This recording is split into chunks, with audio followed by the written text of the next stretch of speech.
Good day, everyone. Richard Cowperthwait for Northwest Access TV. Thanks for joining us as we get ever closer to the March 5th Town Meeting Day and the annual St. Albans City meeting. And happy to have, I guess effectively, not only a candidate for Ward 5 St. Albans City Council, Erik Johnson. Eric, good to see you. Nice to meet you. I think effectively, it looks like you're in pretty good shape with an interesting development. I should know we're taping the show on Friday, February 23rd.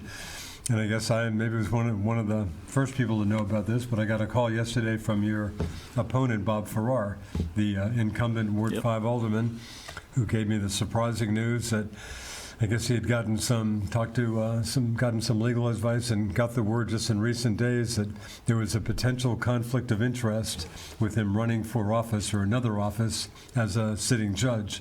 And of course, he's a Franklin County probate court judge, having been elected in November 2022. So he was, of course, disappointed to get that news, but basically, bottom line was he said he was withdrawing from the race. Yeah. And as we talked about off air, it's still interesting. He's on the ballot, of course. Yeah. Not like his name disappears from the ballot. He's the incumbent, so it's not inconceivable that he would get more votes than you. But it's seemingly, if that were to happen, it would seem to be pretty irrelevant. He said he's withdrawing from the race. We were just talking off air. If that were to happen, I guess it might come down to a city council appointment. I don't think they can say, well, you were the other person in the ballot. I don't know this, but I guess worst case scenario, if that happened, and I suspect that may well not happen, the council would meet and make an appointment if it came to that. But I don't think I've ever run into such a late withdrawal with somebody on the ballot. I think it's new terrain for me. I imagine it's nothing new to the U.S., but definitely seems like new to St. Albans. I think it's going to be similar though with Ward 6 without anybody running there. And that's a good point. Chad Spooner having done a great job on the council, city council president, I guess. I guess moving out of the city, but no, thanks for mentioning that. Nobody announced in Ward 6, so that will be a council appointment. Yeah. And I also should note that Tim Smith, running unopposed for a fourth two-year term. Yeah, which was really happy to hear. I can only assume you're back in the mayor and is fight for re-election. Yeah, right. Anything I do help you, Tim. Yeah, but that's a good point. Council will be making an appointment, I guess, for Ward 6. Yeah. But interesting turn of events. Bob Farrar obviously very disappointed with that news. Definitely, yeah. And of course, when he was elected, he unseated Kate Lattison, the incumbent 3 years ago. At that point, that was before he was the probate court judge. But some kind of late breaking news here. Yeah.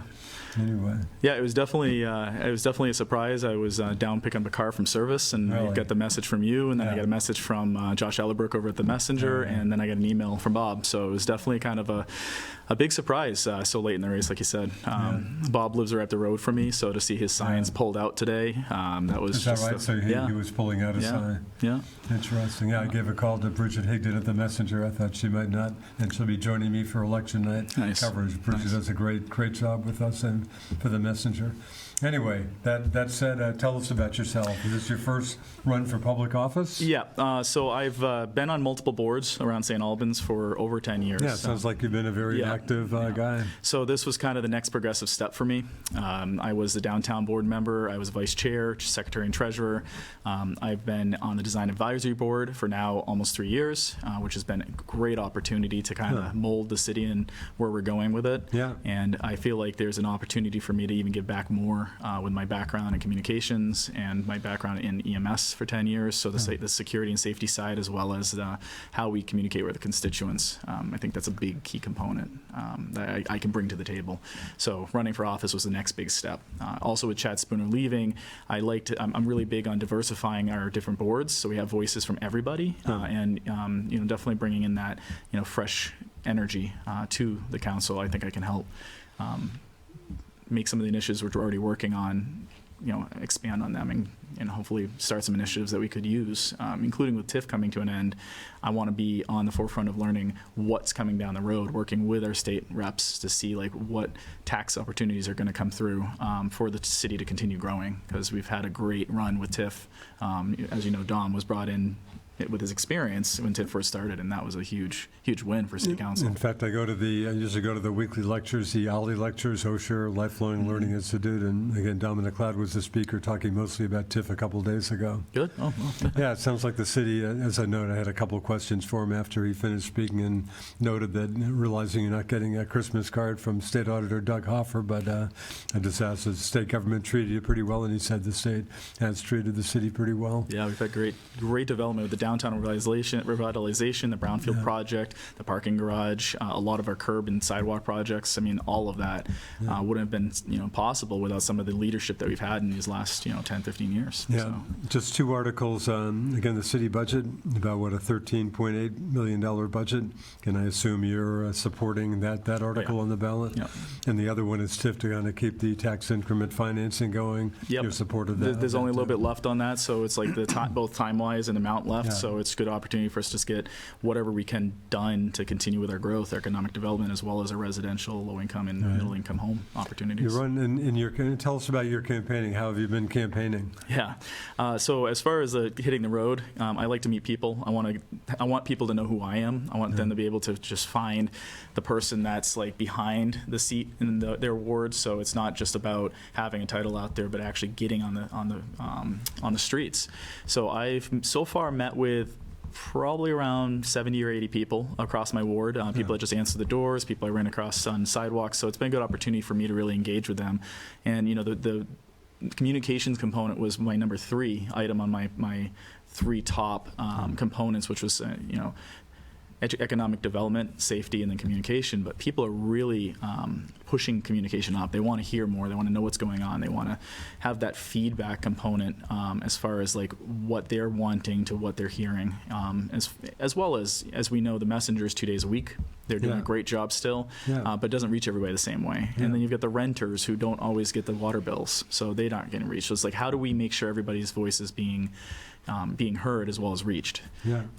So that kind of got pushed up as I walked around, and it was a great opportunity. So social media, I'm a dinosaur. I don't even deal with social media. Obviously, I guess you probably wouldn't have much choice, but you're a big social media guy. Yep, my background in communications is the school district in Milton. I do all the social media for them. So as soon as I started my campaign, I had a website. I had Facebook up, Instagram. I started this week a Wardley newsletter that I put on Front Porch Forum. Really? So that was an opportunity for people to hear what's happening in the city, just fact-based, like, hey, this is what's going on with Water Tower. Here's what's going on with TIF. Here's what's going on with events coming up. I've already had 2 people reach out, say, if I do that again, please include these events. Really? That's what I want. Interesting. So it's just an opportunity to add another channel to the options for media outlets. In your campaigning, what issues? What are people concerned about, happy about? What are you mostly hearing out on the campaign trail? So one thing I did about 2 weeks ago, and I've been working on putting together questions before I release it, I asked some of my neighbors, what are their pressing concerns? What's the biggest questions they've had? And it's been great. So there's been things like infrastructure questions that came up. There's still, we did a lot of work with the roads and the curbs, but there's areas that just are in the outskirts that were smaller roads, less traveled roads that still need work. Business owners in town being concerned for their employees finding housing, affordable housing. Yeah. There's the safety concern. That's a big one. One came up today. People were talking about diversity. They had a question about making sure that the city is a welcoming city. So we have the opportunity to bring in the right type of workers or the right jobs for those workers, for all workers here.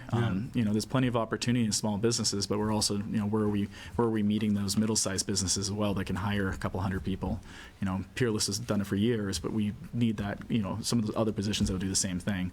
With Beta coming to town, that was a great opportunity for that kind of growth. So those are kind of a couple of the big issues that have been brought up in question. And then there was a couple on supporting small businesses, as we've been trying, like through the revitalization of the downtown, through reaching out to other businesses that could be local to Vermont, but would they want to open branches here? Like Feldman's came into town. That was a great opportunity to bring a bagel place back. So I think fielding those type of questions regularly, having forums, having opportunities for people to get online and visit. So it's not just about come to City Hall and tell us what you need. It's also, hey, Erik's going to be online. Our other, Newell Decker's going to be online. Ask some questions. Let's record it. Let's share it with people so they can see what's going on and ask the right questions. The city, it sounds like there have been some issues with, is there a DEI committee, Diversity, Equity, Inclusion Committee in place? There is, Sounds yeah. like they had some kind of starts and stops or whatever. They had some unrest early on. That kind of started after, from what I understand, and I'm not on it. But you're not on it. No, I'm on the downtown board and the design advisory board, so I didn't want to stress myself out too much early on. So I've been trying to kind of let the people that are versed in that specific area, like the police advisory board, same thing. We've had a great group of people advising the police. So yeah, they had some rough starts on the early side, but I think they've smoothed out a lot of it. And with the inclusion statement that went in a couple years back, adding to 38 other cities and towns in Vermont that had inclusion statements, it was a great chance for us to reevaluate our city in general. It's like, how are we making it a welcoming place for people to come stay here and live here? So that was a big thing. Caught a movie at the Weldon a few weeks ago, an incredible landfill in Brazil, but I think that was folks involved with, I think, some of the folks organizing the first Pride Festival. Is that coming up this summer, or is there some work on that? I'm trying to get the date for some that. of those folks were connected with that movie. That was one of the things people asked me to add to the list, and I didn't have the date on it yet, so I'm trying to figure that out. But I have some friends that are connected with the Pride group, the LGBTQ group in town, that were going to get me information, just because I want to share everything. Like, whoever's out there, let's make sure that your events are known. We have great organizations in town, lots of great organizations, so let's share it. Everything from the church groups to the Masons to Boy Scouts to LGBTQ. It's like all of that is an opportunity for us to reconnect with community. So you feel people in general are pretty optimistic, feeling pretty good about St. Albans City these days, or mix? You always hear concern about it's definitely a mix. Affordability issues and stuff, but mix. What are the biggest concerns you're hearing that people have? Well, like I said, it's safety and jobs. So that's a big thing. So, I think one of the big things we need to reiterate regularly, and this is a question that came up with Vermont Public, which was at Red House Suites a few weeks ago, or last week. Yeah, I heard they were in town. Yeah, they asked me a question that really got me thinking even more about it. They asked, like, what's not being covered from the media side? What are we needing to maybe get more attention on? And, a lot of times you'll think that cities don't want to put a light on where the worst parts are, but that's where you need to get that information out. So the misinformation that's on social media, the misinformation that's going around door to door, that's not becoming the main headline. Like, let's make sure we're getting the facts out there too. There's issues here. There's safety issues, there's security issues, but is that a smaller group of people that make it seem a lot bigger because everybody's saying it's everywhere, it's prevalent, because you hear what's happening in Burlington, what they say about Burlington, and it's bad, but is it as bad at that level? So it's like we need to make sure we're getting the right information out so we can evaluate it and make sure we have the right police resources in place, we have the right mental health resources in place. Like, what are we doing to reinforce it? But that starts at making sure we're getting the right information in place. Makes me think of Marty Manahan, now I guess still Public Works Director, but former mayor. Yep. And I gave Marty, when his credit, a lot of credit. St. Albans was having, again, everybody's got crime issues, but I think St. Albans was being hit with, as Steve references, that crime per capita is still pretty high, but at the time there were some real issues, and I gave the mayor and other folks credit for dealing with that. They didn't run and hide as, not exactly the top thing, and they even had Senator Leahy, I think one of the Senate subcommittees, came to town. Yep, I think it's the forum they weren't afraid to deal with that issue. Yeah, that was a forum they did, right? Yeah. Security. Yeah, and I heard that there was some debate before they did it on whether or not they want to bring that, bring it into light. Yeah. But I'm glad they did, because I give them a lot of credit for doing that. Yeah, no, it was a great move. No. As you suggest, a lot of times some folks would be not wanting to give that issue attention, any more attention than they wanted. The historic agreement, I think that's not understated, between the city and town over police coverage and water, wastewater.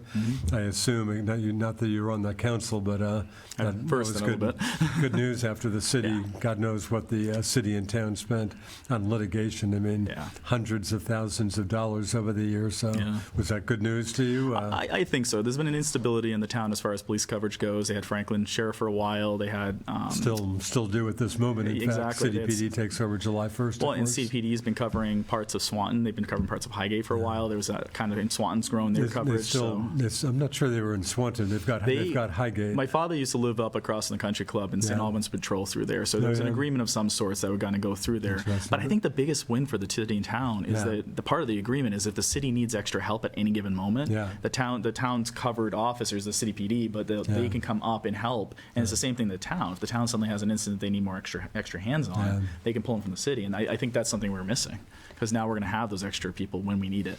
And then the city's also working to bring back the street crime division. Yeah, so that sounds like that'll be back. Yeah, I think that was an unfortunate loss, and I think that's going to be a win for us again. Yeah, so July 1st, St. Albans City PD will be back in St. Albans Sound with the city and town pretty much 50-50 on the cost of this. Yeah, yep. St. Albans Messengers did some great coverage on that whole entire swap over, so I actually learned a lot of it through that coverage, which was great, because they took it from the Highgate's perspective and from the St. Albans City's perspective. Yeah, City PD is still covering Highgate now, and that ends June 30th. Yep. Once Franklin County Sheriff's Department will start dealing with Highgate at that point. I was literally on the border in Highgate doing a photo shoot, right? And a St. Albans PD car went by. No, really? It was 40 minutes away from St. Albans, so yeah, definitely. Yeah, they're in their kind of last few months here. Any other issues between the city and town you'd like to see them get together on? Anything else come to mind? I think like rec, for instance, Hardek's kind of grown a lot, so like that's an opportunity. So it's like I think the rec department in the town's been doing a great job, and Kelly Vines and her team at the St. Albans rec, the city side has been doing great, and I think there's a collaborative there that can definitely help us grow. Yeah. This a post I saw earlier, someone was asking about the softball league down at the Bay Park, and that's something that we can collaborate on and get that information out both ways. So it's like I felt really sad that they didn't vote in for the pool back in the day, and I'm glad the city found the funds to do it. It was a close vote. Of course, it was rejected in the town, passed easily in the city. Then the city, of course, the next year did it itself. Yeah, but I think that's actually grown a lot of the relationship between the city and town. Yeah. People are from the town and city are using it now, and that's a great chance for us to just get rid of some of the barriers that separate the two. Yeah, and the town does provide some subsidy funds, so I think town folks doing recreation, the pool, whatever, are paying same as city residents. Yeah. Yeah, Hardak, boy, talk about a great resource. It only seems like it might be a lot more. Anybody ever ask you about another skating rink? I hear rumblings about that one. I don't know if you're a hockey or skater. I'm not, actually. I have got weak ankles, so I try to avoid the ice, but I've been on the ice a few times. I love the fact that we have Colin Purley there. I know, I haven't heard about the new rink, but I know that's been used for everything from the Rotary shows through the railroad show that's coming up.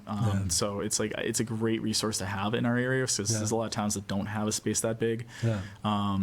I honestly, there's a state initiative working with a national program to bring in these workout areas that are $50,000 to $100,000 that I'm hoping Hardak considers getting into. Milton's looking at it, but it's these trying to get people out and be healthier, just be active and stuff. So it's a stationary workout setup, and I think those kind of programs is like where we can expand next. I mean, we've done a lot with rec, so that's they've been doing a great job, and I'm guessing in the next 3 weeks we'll see that dome come down again, because it's always the time, right? It's April, it comes up, and vice versa.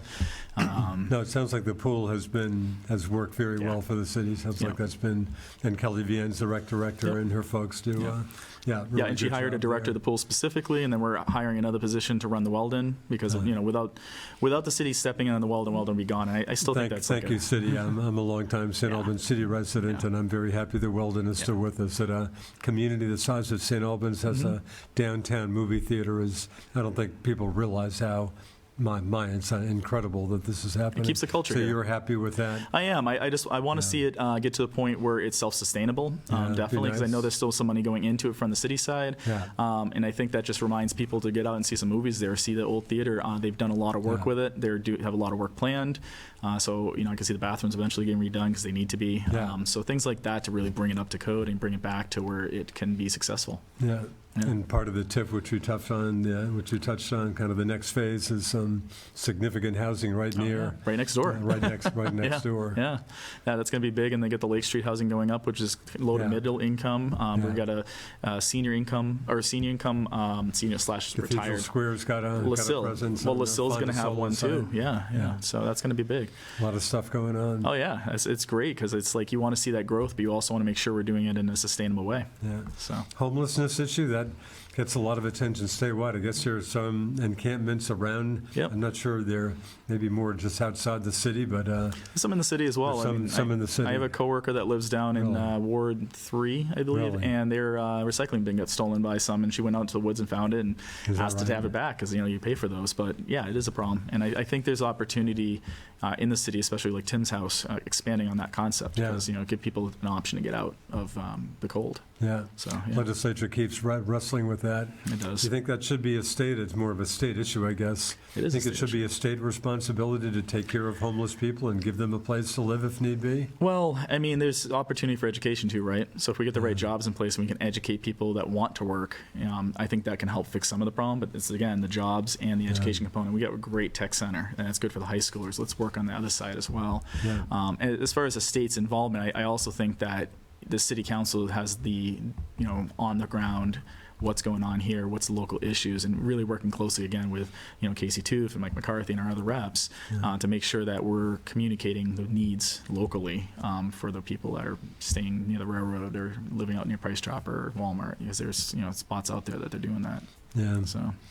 Health of downtown. How healthy do you think downtown is at this point, Erik? I think we've seen some new growth. There's Little that just came into the downtown. It's a new, toddler baby store, which is great. It's locally owned. And you've got, the High Angry Donut's been open more often. Kaiju Kitchen came to town. So I'm seeing some growth, which is great. Yeah. We still have a lot of spaces down there. And for people that don't realize it, there's grants opportunities through the city. They'll help out with your first year of rent on case-by-case basis. They'll help out with half of your new sign.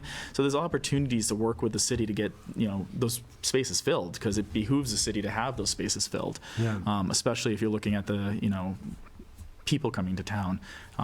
Worries about the passport office, whether or not they'll stay, because it's a draw of people. About to ask you about that. Yeah. You get questions about that, I have. And one of the first things I did when I heard about it was send letters out to Becca Balint, Mike McCarthy, Welsh, Bernie. I did everybody, because I was like, hey, what's going on with this? And I heard back from two of the offices. I was going to say, you got a response from some of those? Yeah, I did. What did they have to say? Well, Bernie's office kind of came back with the canned response, but I expected that. I know they're working with, our state reps to figure out some of that, but Welsh's office dove in deep to that. Yeah. Mike McCarthy and Chad Spooner actually were working directly with them to figure out. Mike McCarthy, of course, being a former city councilor and still current state, my state rep, in fact. Ward 5, or Ward 4, Ward 5, Ward 4. Yep. And I haven't gotten an update recently, but I'm hoping that, they tell us that they're sticking around. I know they were working with the State Department last we heard. So we're Piddly, right? We're a little tiny town up in the northern Vermont. So it's for them in Washington, D.C., we may not be seemingly significant, but that office is huge for us. People come to get their passports from out of state, they check out all the downtown stores. Yeah. Rail City Market says that's regular customers for them. So I want to see you stick around. Yeah, but St. Albans did get a hit on the Gill-Tabor complex. The U.S. Customs and Immigration Services used to be one of the four kind of service centers in the country and stuff. And, of course, the pandemic kind of affected that, a lot of remote working. But and then the building damage that happened, so that kicked them out of there. They had the flooding issue there. Yep.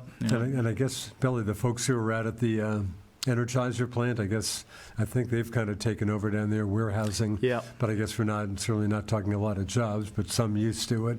But that was certainly a hit for the area. I'm hoping, if anything, Beatrice sees an opportunity to expand if they need to, or we've got other businesses here that could use that space as well. So we just need, from what I understand, I've been in there myself. It needs to be some renovation, obviously, from the water main break. Yeah. But there's also a state building down there still. It's being used, but it's we moved a lot of that state offices over near the parking garage on Federal, so that building's vacant as well for some of it. I think there's spaces for us, and I know Tim Smith has been doing great with the FCIDC to try to find builders.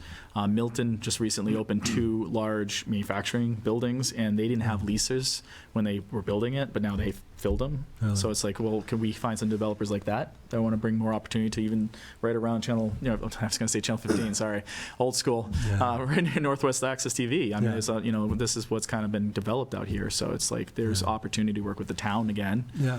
So.